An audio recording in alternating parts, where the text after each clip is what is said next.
Bonjour à tous, j'espère que vous allez bien. C'est Monique du Centre de médecine douce, très très heureuse de vous retrouver. Je suis désolée, la vidéo est un peu floue parce que je n'ai pas mon téléphone, mais ça veut pas dire que je vous ai oublié. La preuve, je suis bien rentrée, donc merci à toutes les personnes qui m'ont envoyé un message pendant mon absence. Vraiment très, très heureuse, d'être partie, d'avoir pu prier pour, vous, pour moi, pour le bien de tous et de l'humanité. Hem, j'ai aussi évolué spirituellement, il y a plein de choses qui se sont passées. Bref, tout ça pour vous dire que me voici de retour et justement, je voulais parler d'un sujet qui me tient à cœur. Je précise que je ne fais pas de politique, encore une fois, mais je vais vous parler des Jeux olympiques. Je ferai, quand j'aurai, mon téléphone, je m'expliquerai plus là-dessus. Voyez-vous, l'ouverture des Jeux olympiques, je crois que c'était le 27 juillet, je sais même plus, mais j'étais à Madagascar. Tout le monde attendait cet événement comme une exception et puis en tant que, entre guillemets, «français» et que ça se passe en France, c'est un honneur. Et personnellement, là où j'étais, il n'y avait pas de télévision, donc j'ai pu juste avoir quelques échos via, la radio, mais sans plus. Et donc au fil de l'eau, j'entends parler de ces Jeux olympiques et surtout, le spectacle d'ouverture. Donc j'ai pu voir, quelques, morceaux quand, j'étais à Antananarive où là, bah, j'avais accès à la télé et à la Wi-Fi. Donc j'ai pu un peu me mettre à l'ordre du jour pour savoir, qu'est-ce qui se passe ici en métropole et j'ai vu quelques extraits des choses vraiment qui m'ont choquée. Alors, je partage mon avis personnel. Si vous avez été content de tous ces prestations, tant mieux pour vous. Mais moi, je donne mon point de vue. J'ai hésité à en parler, mais il faut que j'en parle parce que ça me pèse, d'un point de vue spirituel, mais d'un point de vue humain. J'ai vu, alors je ne peux pas pour l'instant faire des montages, mais j'ai vu des scènes, par exemple où on a un monsieur, déguisé en schtroumpf ou en je sais pas quoi sur une table. C'était une parodie, hein, sur une grande table avec ses convives, déguisés, mais heu un peu en drag queen, enfin je sais pas, avec des perruques, c'était bon enfant bien sûr. Mais moi cette image me rappelle l'image de la scène où Jésus donc partage son repas où il est au centre. J'essaierai de vous faire un montage ou de vous montrer il est au centre de la table et tout autour il y a ses disciples avant d'aller au sacrifice quand il a été vendu. Donc dans la Bible cette image, si vous êtes chrétien, vous allez regarder la scène. Ça s'appelle la scène et ce tableau de la scène a été aussi peint par Léonard da Vinci. Hem Et on retrouve donc la scène où, Jésus est au milieu et avec tous ses disciples.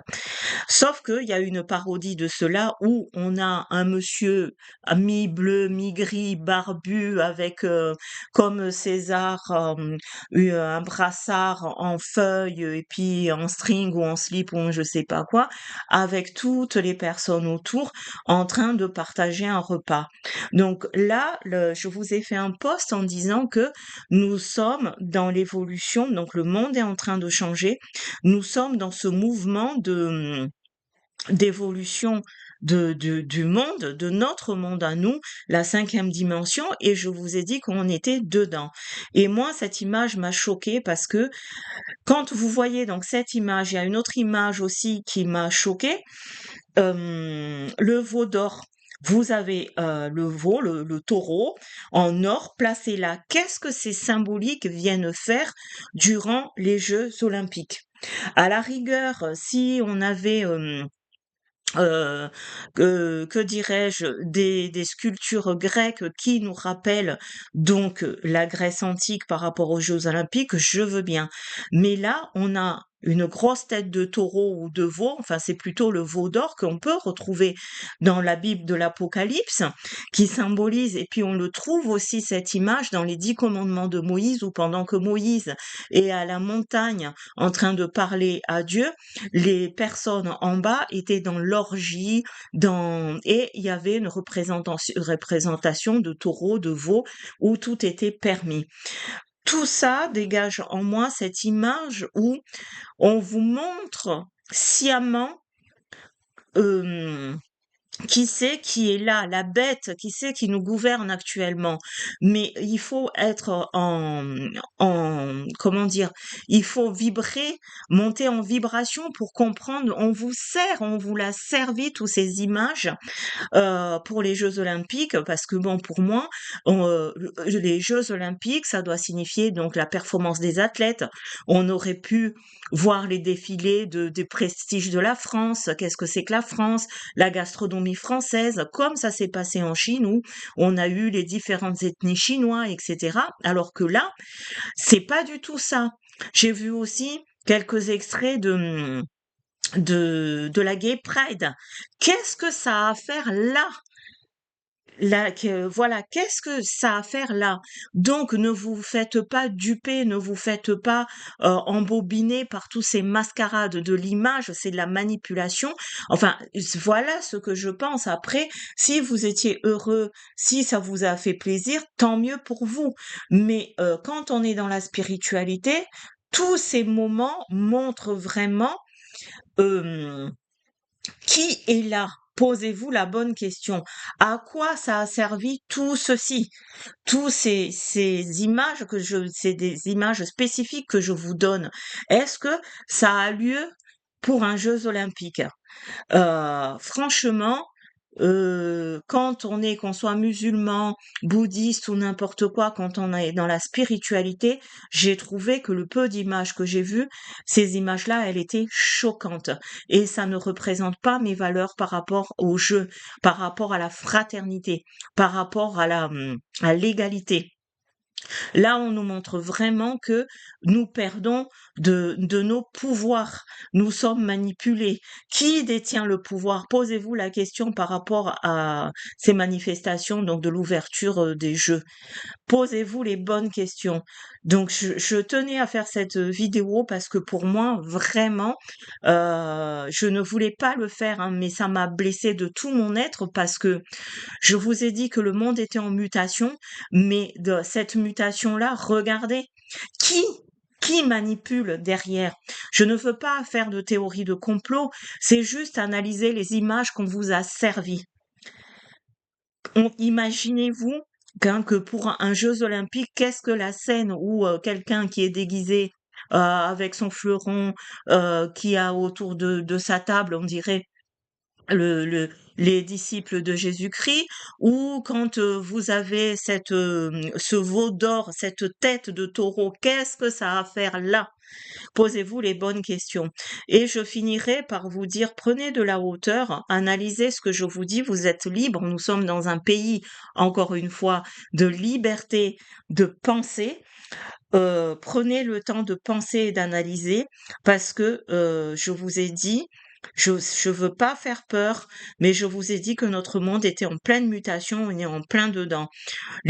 Certains parents n'auront plus de contrôle de leurs enfants, puisque qui a été projeté lors de l'ouverture des Jeux olympiques, il y avait des images choquantes et des enfants ont regardé ça. Il y a eu une partie de la Révolution française où on a décapité Marie-Antoinette.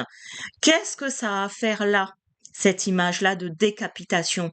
Vous voyez, on vous sert vraiment, pour moi, et ça n'engage que moi, je n'irai pas plus loin parce que je risque d'être censurée, mais posez-vous les bonnes questions et je vous invite à prendre de la hauteur parce que, encore une fois, c'est pas dans le but de faire peur, mais de vous remettre en question et posez-vous les bonnes questions et quel chemin vous voulez prendre. Je vous ai dit, donc je reviens, je radote peut-être, quand nous sommes sommes en pleine mutation. Vous allez voir, et surtout au mois d'octobre, novembre, là, on va assister à quelque chose, mais que vous ne pouvez pas imaginer. Vous allez voir, ça va se tirailler de partout et cette mutation n'impacte pas que nous, mais même ailleurs, je vous ai dit. Et prenez conscience que actuellement, on ne parle plus d'Ukraine ni d'Israël parce qu'on est focalisé dans les jeux, mais la bataille se mène sur cette terre, mais elle se mène aussi dans l'invisible au-delà de cette terre. Donc, prenez conscience de tout ça, analysez et réveillez-vous, éveillez-vous, constatez, analysez, mais ne soyez pas manipulés. Tout ça aussi, c'est par rapport à mon voyage que je me pose ces questions et je veux toujours tendre vers le meilleur. C'est pour ça que je me permets d'éveiller votre conscience. Après, chacun fait comme il veut. Vous n'êtes pas obligé d'avoir les mêmes opinions que moi. Encore une fois, je vous ai dit, nous sommes libres. Alors, pour finir, donc, je remercie tous ceux qui m'ont envoyé des jolis mots. Excusez-moi parce que selon je me place, les yeux par rapport à la caméra, elles deviennent vertes, donc je suis un peu obligée de bouger. Pour ceux qui ont commandé les bracelets, je vous les enverrai. Pour les pierres, je vous enverrai ce que j'ai pu trouver. Et puis en attendant, eh ben, très très heureuse de vous retrouver. L'aventure continue. Abonnez-vous, partagez la vidéo et puis je vais essayer petit à petit donc de vous faire quelque chose de formidable. Si vous êtes en vacances, cela ne vous empêche pas de temps en temps de liker, de regarder les vidéos si ce que je fais vous plaît. Bon après-midi, bonsoir ou bonjour, ça dépend de là où vous êtes, mais je suis heureuse de vous retrouver. C'était Monique du Centre de médecine douce, à très bientôt. Au revoir.